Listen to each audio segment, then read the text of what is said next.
பாட்டாளி மக்கள் கட்சி யாருடைய தனிநபர் சொத்தும் இல்லை என்று பாமக தலைவர் அன்புமணி ராமதாஸ் கூறியுள்ளார். பாமக நிறுவனர் ராமதாசுக்கும் அவரது மகனும் கட்சித் தலைவருமான அன்புமணிக்கும் இடையேயான கருத்து வேறுபாடு தொடர்ந்து அதிகரித்து வருகிறது. தைலாபுரத்தில் நேற்று செய்தியாளர்களை சந்தித்த ராமதாஸ் அன்புமணி மீது பல்வேறு குற்றச்சாட்டுகளை கூறியிருந்தார்.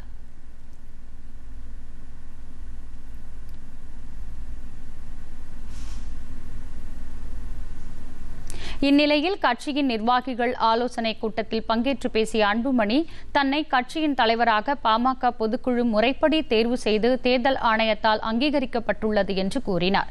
பாமகவில் நிர்வாகிகளை நியமிக்கவும் நீக்கவும் தலைவரான தமக்கே அதிகாரம் உள்ளது என்றும் அவர் குறிப்பிட்டார்.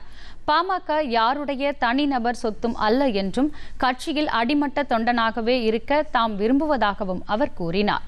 பாமகவை உருவாக்கியவர் நிறுவனர் ராமதாஸ் தான் என்றும் அவரது கொள்கைகளை நடைமுறைப்படுத்த களத்தில் வேகமாக செயல்படுவோம் என்றும் அன்புமணி ராமதாஸ் அப்போது குறிப்பிட்டார்.